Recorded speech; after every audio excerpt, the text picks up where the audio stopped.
Fala aí, pessoal, tudo bem? Ó, esse é mais um React. A gente vai ver aqui, ó, o nosso amigo do canal Ciência Todo Dia falando um pouquinho sobre procrastinação. Você já procrastinou? Já passou por isso? Enfrenta esse problema? Quem não enfrenta, né? Procrastinar, infelizmente, é algo muito comum, muito normal. Então, vamos ver aqui o que o canal Ciência Todo Dia fala pra gente, tá?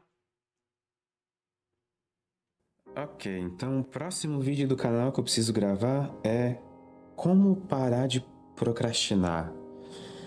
Acho que isso não vai ser um vídeo tão difícil de fazer. Acho que é tipo coisa de almoçar e eu começo a escrever. É.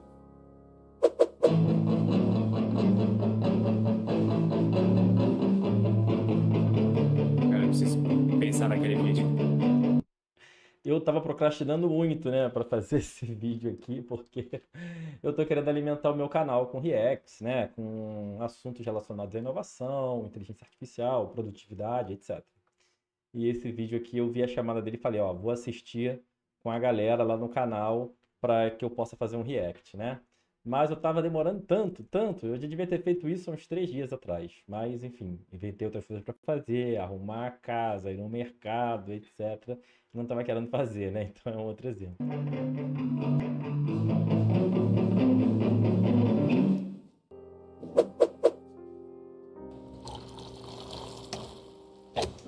Ah, café, então, ó, meu café aqui.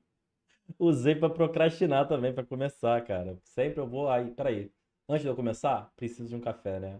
E se o Frodo tivesse pegado uma águia e jogado o anel direto no vulcão? Eu acho que o filme não ia ter durado 3 horas.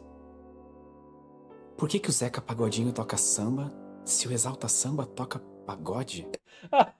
Só me quebrou.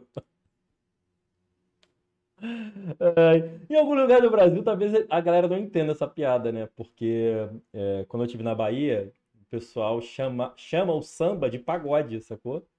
Então, me chamaram pra ir num pagode. Cheguei lá, era samba, pô. O que eu chamo aqui no Rio de Janeiro de samba de raiz. Mas enfim. Tá, agora eu realmente preciso gravar esse vídeo. E se o Legião Urbana na verdade fosse uma banda de pagode? Será que as pessoas ainda gostariam?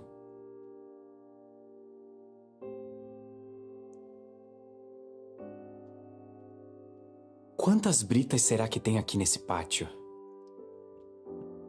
Será que se a gravidade fosse desligada nesse momento eu ia simplesmente cair em direção ao vácuo do espaço e ficar lá pra sempre?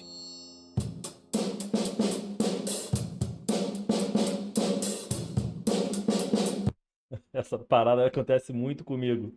Às vezes eu tô parado pensando em alguma coisa que nem eu mesmo tô me dando conta do que eu tô pensando. Mas aí a minha mulher para comigo e fala assim: Cara, tá tudo bem? Tá preocupado com alguma coisa?" Aí eu respondo: Não, cara, eu tô tentando entender como é que colocaram água nesse vidro, sabe? Eu tô pensando em alguma coisa meio nada a ver. Mas eu mesmo, assim, é algo que eu vou esquecer 5 minutos depois, enfim. É muito maluquice a nossa mente como ela viaja, né? Tá, eu acho que agora eu posso começar a gravar esse vídeo. Só antes, Não. Prazo pra gravar é hoje. A gente precisa desse vídeo hoje. parando pra pensar, eu sempre fui uma pessoa que procrastina bastante. Então eu acho que o melhor jeito de começar esse vídeo é procurando algumas informações sobre por que a procrastinação acontece e o que a gente pode fazer pra meio que combater ela. A primeira coisa importante é entender o que exatamente é a procrastinação. Essa palavra vem do latim procrastinatus. Pro significa à frente e crastinus é amanhã. Ou seja, significa deixar uma tarefa para amanhã, para depois. Postergar uma atividade que a gente precisa fazer. E pelo jeito o pessoal já faz isso há muito tempo. Falando no latim, olha só essa frase que eu achei do filósofo romano Sêneca. Enquanto desperdiçamos nosso tempo hesitando e adiando, a vida se dissipa. Au! Os gregos também já Que porrada seca, hein? Meu Deus do céu, caramba. Mas, cara, assim, eu acho que a gente procrastina bastante. Eu procrastino muito, mais do que eu deveria, mais do que eu poderia. Mas, ao mesmo tempo, eu também tento não me cobrar tanto sobre isso, sabe? Eu acho que eu fiquei um período da minha vida, em que eu procrastinei muito pouco. E eu paguei um preço alto por isso. Porque, às vezes, procrastinar significa você aproveitar uma oportunidade para aceitar um convite, pra estar com um amigo. Às vezes um amigo passou perto da sua casa e é naquela hora, e aí, pô, você fala assim, caraca, pô, mas agora eu tava inspirado pra fazer alguma outra coisa relacionada ao trabalho, né, geralmente. Então, eu passei um tempo falando muito não pra tudo, sabe? Justamente pra poder não procrastinar. E eu sinto que eu paguei um preço por isso, sabe? Então, de novo, tudo é questão de equilíbrio na vida, né? E isso é que é difícil. Refletiam sobre isso. Hesíodo escreveu outra pedrada. Não adies para amanhã, nem para depois de amanhã. Celeiros não se enchem por aqueles que postergam e dedicam seu tempo ao infrutífero. Pô, ele podia ter só escrito Pedro no final. Mas afinal, se a procrastinação é um problema tão antigo, será que tem algum jeito de acabar com ela? Mas fora a origem da palavra, o que exatamente é procrastinar? Porque nem toda forma de não trabalhar é procrastinação. Por exemplo, descansar não é procrastinar. Descansar é uma necessidade básica do nosso corpo. A gente não precisa e nem pode ficar trabalhando o dia inteiro. O ócio é fundamental, inclusive para nossa própria criatividade. Inclusive, você sabia que as palavras ócio e negócio são opostas? Poder ficar sem trabalhar e negócio é referente ao trabalho. Caraca, eu nunca tinha pensado nisso, cara. Bizarro, né? Negócio e ócio. Putz, grila, cacete. Não é à toa que você tem um negócio, pô, te rouba tudo o ócio, né? Enfim, uma pequena curiosidade. Hoje nós vemos o ócio de uma forma bem negativa, mas uma boa parte da história humana, poder ficar ocioso sem ter negócios era um luxo da nobreza, e você ter uma vida ociosa era um símbolo de poder pessoal. Existe até o conceito do ócio criativo. Ele foi desenvolvido pelo sociólogo italiano Domenico Di Masi, e diz que o tempo livre dedicado à cultura, seja produzindo ou consumindo conteúdo, é fundamental para estimular nossa criatividade. Cara, eu levei isso tão a sério que eu fiquei meio viciado em consumir conteúdo, sabe? É claro que eu tenho alguns conteúdos temas, né, que eu gosto mais, então eu acabo escutando muita coisa sobre política, infelizmente, né? Isso me mantém atualizado, mas também me mantém ansioso, estressado, irritado, muitas das vezes, né? Eu gosto muita coisa, também gosto de muita coisa sobre publicidade, que não necessariamente tem a ver com a minha área, mas eu acho que é uma área muito legal, sabe? Todo um jogo ali, também tem a ver com política, né? Mas tem muito a ver com neurociência, comportamento humano, que é uma das áreas que eu mais me interesso, assim, de estudar. Então eu fiquei meio viciado em conteúdo, que é assim, eu escuto conteúdo quando eu tô correndo, quando eu tô lavando louça, quando eu tô tomando banho, e eu tenho até vergonha de falar isso, cara, mas tô tentando parar. Muitas das vezes, quando eu tô me sentindo assim um pouquinho ansioso e tal, eu ouço conteúdo pra dormir, cara. Sabe? Tipo aquele que nosso avô fazia, deixava o radinho ali do lado pra dormir. Cara, eu tô fazendo isso. Eu descobri um macete pra não acordar a minha mulher, né? Que é pegar o celular, botar num determinado volume que é baixinho, mas o suficiente pra ouvir, e eu boto assim meio que embaixo do travesseiro, e ela não escuta, que eu já testei, né? Ela não escuta e eu consigo ouvir assim com a orelha colada, né? Mas enfim, isso tudo porque eu entendo que quando você consome muitos conteúdos, e de preferência não conteúdos só da sua área, conteúdos diferentes, você está fornecendo matéria-prima para o teu cérebro, né, para que ele possa fazer conexões e ligações novas, trazendo e formando ideias novas, sabe? Então, só tomar cuidado com isso para não ficar viciadinho, né? E porque isso também tem efeitos colaterais, né? Você nunca se sentir desconectado, você nunca relaxar, dormir mal, não aproveitar o silêncio, não pensar, né? Não ter o pensamento mais introspectivo, que também é importante, né? Por uma série de motivos, enfim. Ou seja, mesmo enquanto eu estou aqui fazendo esse vídeo e você está aí assistindo, nada disso é tempo jogado fora. Dentro da lógica do ócio criativo, o entretenimento deixa de ser visto como uma mera distração e ele passa a ser incorporado ao aumento da nossa produtividade. E tudo isso, claro, desde que a gente não dedique 100% do nosso tempo ao ócio. Não dá pra ficar deitado o dia inteiro no sofá vendo televisão e dizer que tá praticando o ócio criativo. E é aqui que a gente diferencia também um outro conceito importante. Ser um procrastinador é diferente de ser preguiçoso. A pessoa preguiçosa é aquela que não tá nem aí. Ela sabe que tem tarefas importantes pra fazer, mas ela simplesmente não liga. Ela só quer ficar à toa e não se importa com as próprias responsabilidades. Preguiça é não querer fazer as tarefas. Procrastinar é não conseguir fazer elas. Um procrastinador tem total consciência de que é necessário fazer aquela atividade e ele sofre com isso. Cara, às vezes eu paro pra fazer alguma coisa no final de semana mesmo sabendo que eu poderia fazer durante a semana. Tipo assim, muitas das vezes eu trabalho no domingo, né? Por exemplo, aqui é meio. Agora, no dia desse vídeo, é meio véspera de Natal. Eu poderia fazer esse vídeo depois, sei lá, entre outras coisas que eu fiz hoje. Mas eu quero tirar isso da minha cabeça, sabe? Porque procrastinar é sofrer também. Porque aquilo que parece que tem sempre um negocinho ali, ó. Tem uma coisinha ali que você sabe que tem que fazer. E que, pô, caraca, eu vou ficar com esse negócio parado aqui, ó. É meio que um trabalho que tá na tua cabeça, que você não tá fazendo, mas ele tá na tua cabeça, ele tá ocupando espaço, você não fica aliviado, entende? Então, procrastinar é total isso, cara. O preguiçoso não sofre, não. O preguiçoso quer mais esquecer que tem aquele trabalho pra fazer. Eu sei disso porque eu já tive uma fase muito preguiçosa também, né? Alguns anos atrás, quando eu era mais novo, eu me considerava muito preguiçoso. Mas procrastinar, cara, é muito dolorido, é muito chato. Mas alguma coisa o impede de fazer. O psicólogo canadense Timothy Pickell, que é uma das maiores autoridades nesse assunto, define a procrastinação da seguinte maneira: você sabe o que deve fazer e não é capaz de fazer. É uma lacuna entre intenção e ação. Ok, mas então por que existe essa lacuna? Por que a gente procrastina? Antes de explicar essa lacuna, eu tenho uma dica infalível pra não procrastinar mais. Eu menti pra mim mesmo falando que eu ia fazer isso depois, mas eu vou fazer agora, porque senão eu não vou fazer. A dica é se matricular na Lura. A Lura é o medo da incapacidade. A gente acha que não vai ser capaz de fazer direito uma tarefa e aí prefere nem começar. Ou então o estresse de se deparar com problemas maiores. É o caso de quem não gosta nem de olhar as contas ou a fatura do cartão de crédito para não ter que pensar na própria situação financeira, por exemplo. Ou quem fica adiando uma visita ao médico para não descobrir algum problema de saúde. Cara, eu tenho muita coisa pra fazer em relação ao mestrado, né? E não é, essa área acadêmica não é uma área que eu tô muito na minha zona de conforto, porque é um trabalho de pesquisa que é meio minuciosa, sabe? Algo que eu não tô acostumado. E, cara, eu tô procrastinando. Por quê? Por causa disso.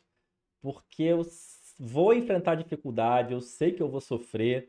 Então, cara, total isso. A gente procrastina com aquilo que a gente sabe que a gente vai enfrentar dificuldades extras que vão tirar a gente da zona de conforto, né?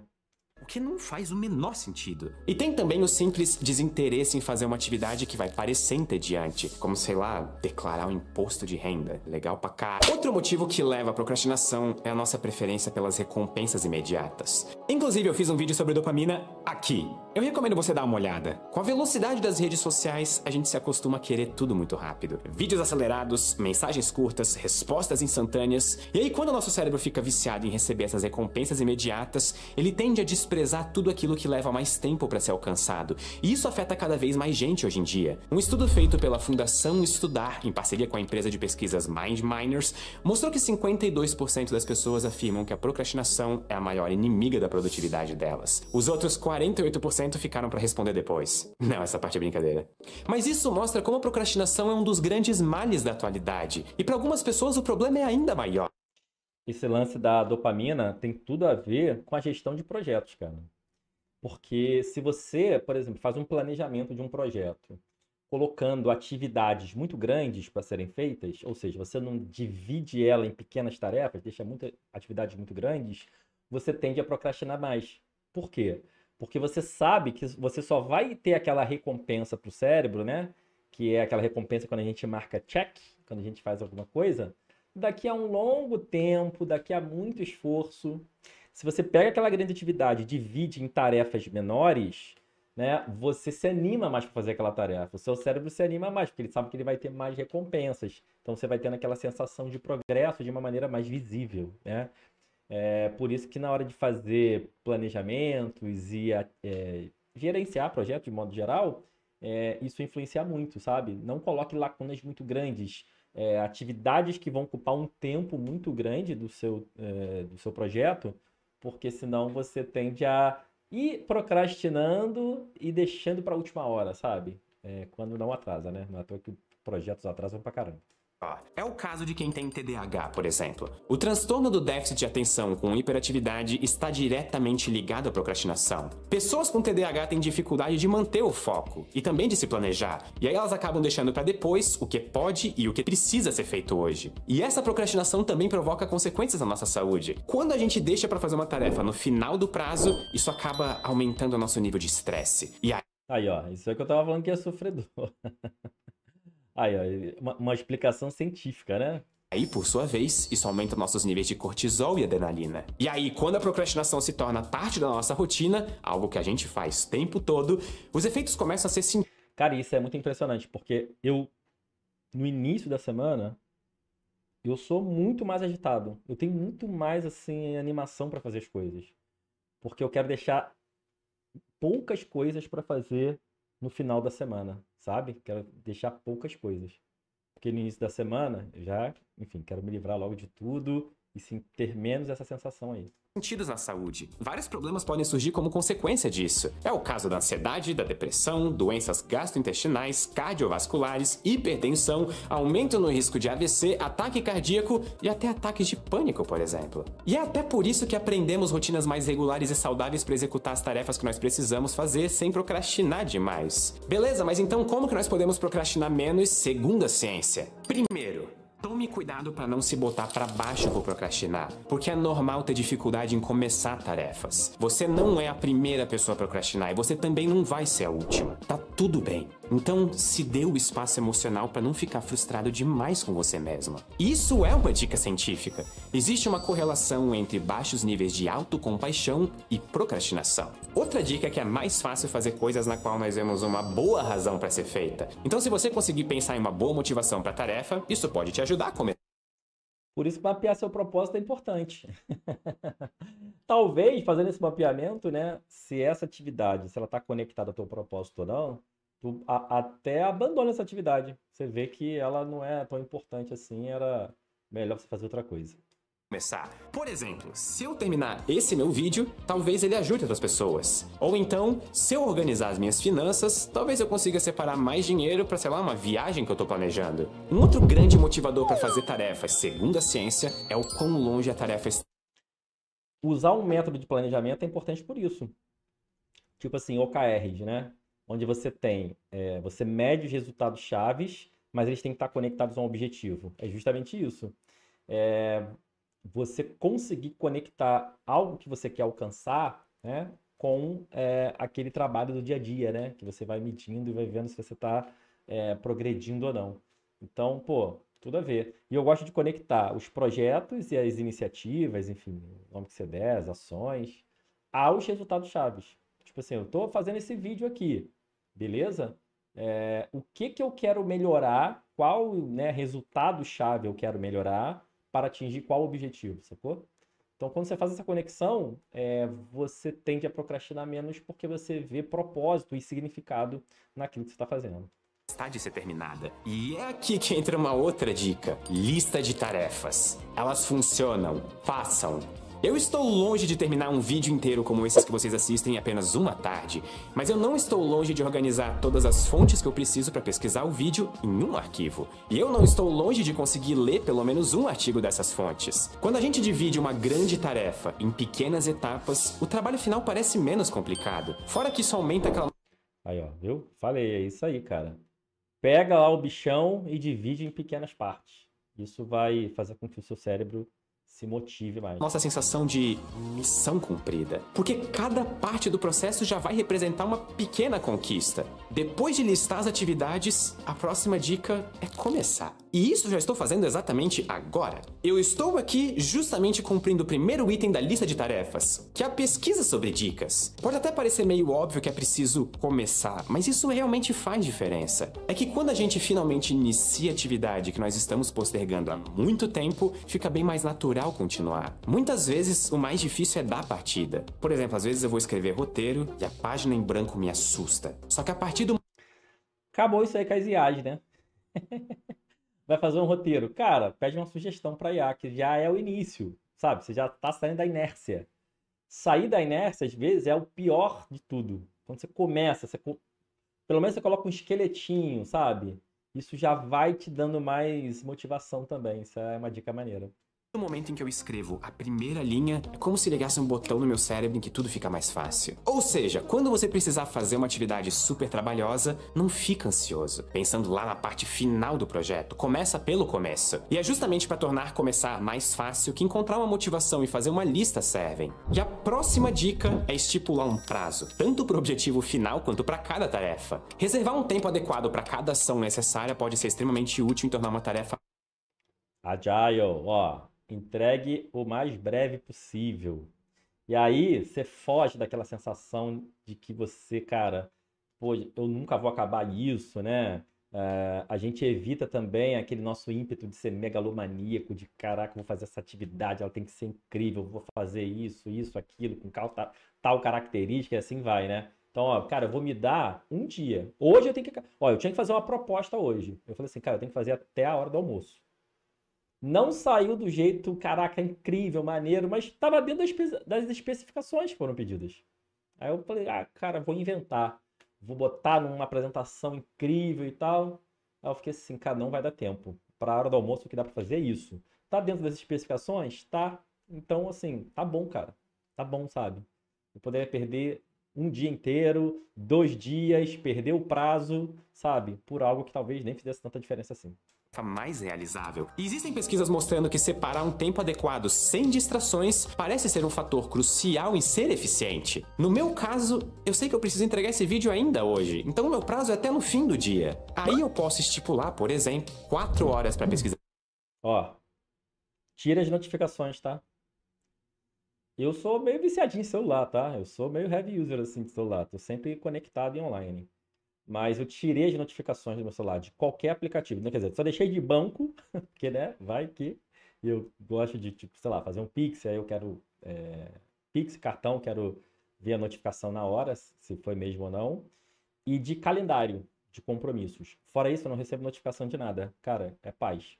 Das informações e para escrever o roteiro. E aí, finalmente, uma tarde com a minha equipe para gravar esse e mais um vídeo. E por fim, mais 3 manhãs de vai e vem com a equipe de edição. E depois mais 1 horinha para publicar o vídeo no YouTube. Desse jeito, eu sei quanto tempo eu posso gastar em cada etapa. Mas sempre levando em conta que eu não sou uma máquina. Eu também preciso descansar. E gerenciar o tempo é um fator crucial para evitar procrastinar. O método mais famoso para isso, inclusive, provavelmente é chamado de método Pomodoro. E ele foi criado em 1988 pelo italiano Francesco Cirillo. Essa técnica pode ser usada para aumentar nossa produtividade durante... Meu tomatinho tá ali, ó. Eu quase não uso ele, porque eu acho que eu também não me adaptei muito bem ao Pomodoro. Mas eu faço isso, sabe? Eu crio metas para períodos curtos de tempo. Tipo, até às 10 horas eu tenho que acabar isso. E aí eu vou, cara, quando eu estipulo isso, parece que eu consigo dar mais foco. Se eu parar aqui, vamos ver o que eu consigo fazer. Vou ver qual o percentual da proposta que eu consigo acabar. Putz, é fracasso. Eu mal começo, é péssima minha produtividade. Agora, quando eu estipulo assim, ó, até às 10 horas eu quero acabar tal parte. Até o final da manhã eu quero acabar a proposta toda. Cara, aí eu consigo ter mais foco, sabe? Durante um trabalho, como é o meu caso aqui, ou também para outras atividades como estudar para uma prova. Bem entediante. A ideia é cronometrar exatos 25 minutos. E nesse período, você tem que focar totalmente naquela atividade. Então, se é para estudar para a prova de inglês, você vai passar 25 minutos sem parar, só estudando para a prova de inglês. E o bom é que 25 minutos não é tanto tempo assim. Depois desses 25 minutos, você... Esse é meu problema. 25 minutos para mim é pouco. Então, se eu fizesse... Claro que você pode personalizar, tá? Ele tá dando aí o padrão que a galera usa. 25 minutos trabalhando, 5 descansando. 25, sabe? Então, você trabalharia 50 minutos e 10 minutos de descanso. Isso é saudável, inclusive, né? Esses 5 minutos é bom para tu levantar, ir no banheiro, beber uma água. Às vezes a gente fica muito tempo sem beber água e isso aí obriga a gente a beber água, né? É uma janelinha pra gente beber água e tal. Mas, sei lá, para mim não funciona muito bem, não. Para mim funciona esses períodos intervalados de hiperfoco personalizado mesmo, quando eu tenho uma missão, sabe? Quando eu tenho um alvo para atingir. Você ganha 5 minutos de descanso para fazer o que você quiser. Você pode mexer no celular, beber uma água, ouvir uma música, mas só 5 minutos, com um despertador. E aí, quando esses 5 minutos acabarem, você começa mais um ciclo de 25 minutos de atividade concentrada. E depois, mais 5 minutos de intervalo. Você vai fazer isso 4 vezes. Ou seja, vão ser ao todo 4 períodos de 25 minutos. E aí você pode fazer um intervalo maior de meia hora. Até dar início a um novo ciclo completo. E aí você pode estar se perguntando por que a técnica se chama Pomodoro, que quer dizer literalmente tomate em italiano. E pelo que eu pesquisei, é porque o inventor desse método usava um marcador de tempo em formato de tomate. Sabe daqueles de cozinha? Nossa, inclusive agora eu lembrei que... Não, focar no vídeo, por favor. Ok, desculpa. E isso inclusive tem a ver com a próxima dica, que é focar em uma atividade por vez. É que às vezes eu... Caraca, a galera tem muita dificuldade nisso. Quando eu digo galera, pessoal, as pessoas, assim, alunos, pessoas que eu mentoro e de consultorias, né? A galera tem muita dificuldade de focar em uma coisa por vez. Porque a gente tem aquela maldita sensação de que quando a gente está fazendo várias coisas ao mesmo tempo, a gente está fazendo várias coisas ao mesmo tempo e não está fazendo várias coisas ao mesmo tempo. O que a gente está fazendo é pegando o tempo e fatiando ele em microfatias e fazendo um pouquinho de cada coisa. Isso é péssimo. Isso é péssimo no que diz respeito à produtividade. Porque, cara, você para uma atividade, até você recuperar o ponto em que você estava dela, você vai gastar um pouquinho de tempo ali, sabe? Algumas pessoas até um tempo mais relevante, porque são mais distraídas, vamos dizer assim, né? Mas isso é horrível. Isso é horrível, tá? Eu sei que muitas pessoas têm dificuldade de pegar uma tarefa só e ficar nela porque se entediam. Mas aí vem a possibilidade de você dividir aquela grande atividade em pequenas tarefas. Isso vai te dando recompensas que podem minimizar essa sensação, sabe? Mas é horrível você pegar e fazer várias coisas simultaneamente, sabe? Aquela pessoa que está cheia de aba ali no navegador, e de várias coisas que ela precisa fazer e entregar, o que acontece? Você está fazendo a metade de muitas coisas naquele dia, podendo se livrar de pelo menos uma delas, tá? Tô dando um exemplo aqui. Então, cara, é péssimo. O nosso cérebro começa a abrir várias abas no navegador. E aí, durante uma pesquisa sobre um assunto, a gente começa a pesquisar sobre outro. E aí migra para mais outro. E depois vai para uma coisa nada a ver.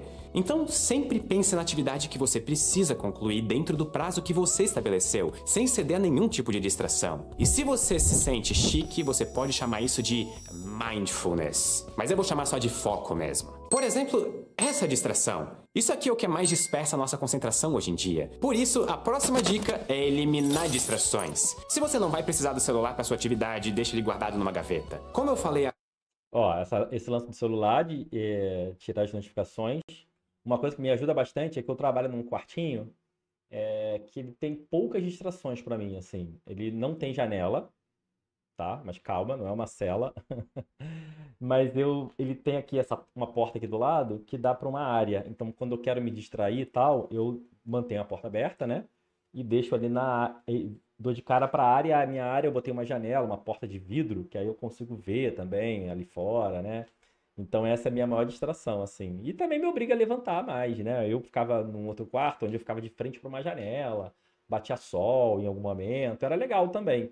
Só que eu reparo que eu ficava muito mais lá, porque eu já estava meio que inserido ali, né? E era agradável demais, e aí eu sentia que eu não precisava sair muito dali. Aqui eu sinto que eu tenho que sair, sabe? Então eu vou na cozinha, né, mais vezes, eu levanto mais vezes, eu sinto que eu fiquei, por incrível que pareça, mesmo não tendo aquela janela da minha frente, eu sinto que eu tenho mais foco e um modus operandi assim, mais saudável de estar levantando muito mais e tudo mais.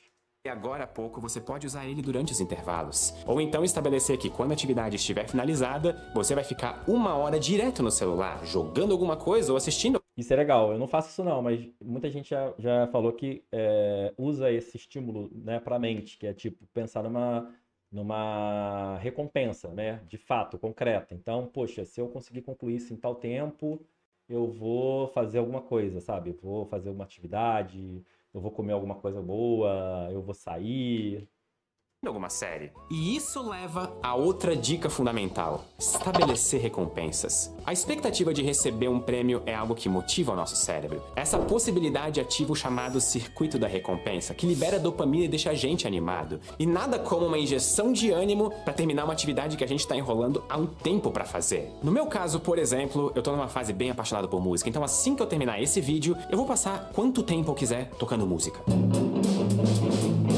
E descansar. Até porque outra recompensa fundamental é o próprio descanso. E sim, adiar uma tarefa nem sempre é procrastinar. O lado bom é que existem soluções. Além de todas as dicas que eu já contei enquanto eu pesquisava sobre esse assunto, existe uma outra técnica muito interessante que usa a própria procrastinação em prol do procrastinador. Inclusive eu desafio vocês a falar isso 3 vezes rápido. A própria procrastinação em prol do procrastinador. A própria procrastinação em prol do procrastinador. A própria procrastinação em prol do procrastinador. Então, essa técnica se chama procrastinação estruturada. E ela foi criada pelo filósofo americano John Perry. Meio que como uma brincadeira. Tanto é que ele foi o ganhador do Ig Nobel, que é uma espécie de prêmio Nobel, só que inverso. Ele é entregue pra quem tem ideias meio aleatórias ou até engraçadas, mas que até que fazem algum sentido. E esse filósofo se baseou em uma frase que ele leu de um humorista americano chamado Robert Benchley, que disse o seguinte: qualquer um consegue fazer qualquer quantidade de trabalho quando não deveria estar fazendo isso naquele momento. Ou seja, a gente se torna extremamente capaz de fazer certas coisas quando nós deveríamos estar fazendo coisas mais importantes. E com base nisso, ele desenvolveu o seguinte raciocínio. Caraca, a mente é cheia de hacks, né, cara? Bizarro. A gente tem que ficar negociando e compreendendo como a nossa mente trabalha para poder tirar o melhor dela, né? Negociar com ela. Se eu precisar fazer uma determinada atividade, é só eu planejar uma outra atividade ainda mais importante do que essa. E com isso, eu vou meio que enganar o meu cérebro, porque ele vai querer procrastinar nessa nova atividade mais importante. E aí eu vou focar naquela outra atividade que eu realmente preciso fazer. Por exemplo, no meu caso, eu estava adiando a produção desse vídeo porque ele estava no topo da minha lista de afazeres. Então eu preciso colocar outra coisa acima dessa lista. Uma coisa maior e mais trabalhosa, tipo criar um novo canal do YouTube. Cacete. Muito legal isso, né? 2025 tá logo aí. E de acordo com esse meu raciocínio, o meu cérebro vai pensar: nossa, criar um canal novo do zero vai dar bastante trabalho. Mais pra frente eu faço isso. Caraca, eu tenho que qualificar meu projeto no mestrado. Aí o que eu fiz? Pô, botei isso lá em cima, né? Só que eu também tinha que fazer um capítulo para um livro lá do mestrado também. Eu fiz esse capítulo muito rápido. Cara, foi exatamente isso. Foi pra... Não, peraí, eu tô ocupado, gente. Tô fazendo um capítulo. Não dá pra fazer a qualificação agora. Caraca, foi muito isso. Antes é melhor fazer aquele vídeo pro Ciência Todo Dia mesmo. E aqui tô eu, finalmente gravando esse vídeo. Agora, se essa técnica realmente funciona, vai de cada um. Mas não custa tentar, vai que funciona pra você. De qualquer forma, essa é só uma das várias dicas que eu trouxe até aqui. Seguindo todas elas, como eu segui, olha só no que deu. Eu consegui fazer esse vídeo que eu tava procrastinando. Agora é só publicar no YouTube e esperar pra ver o que vocês vão comentar aqui embaixo. Muito obrigado e até a próxima. Muito bom, cara. Ciência Todo Dia. Canal muito maneiro. Eu esqueci o nome dele, cara, mas ele é um excelente comunicador, pô, um excelente cientista. Valeu muito a pena aí, né? E procrastinação tem tudo a ver com, cara, gestão, produtividade, como a gente viu aqui. Valeu? Um abração, se inscreve aí, ó. Manda pra quem você acha que vai curtir esse vídeo, tá? Valeu!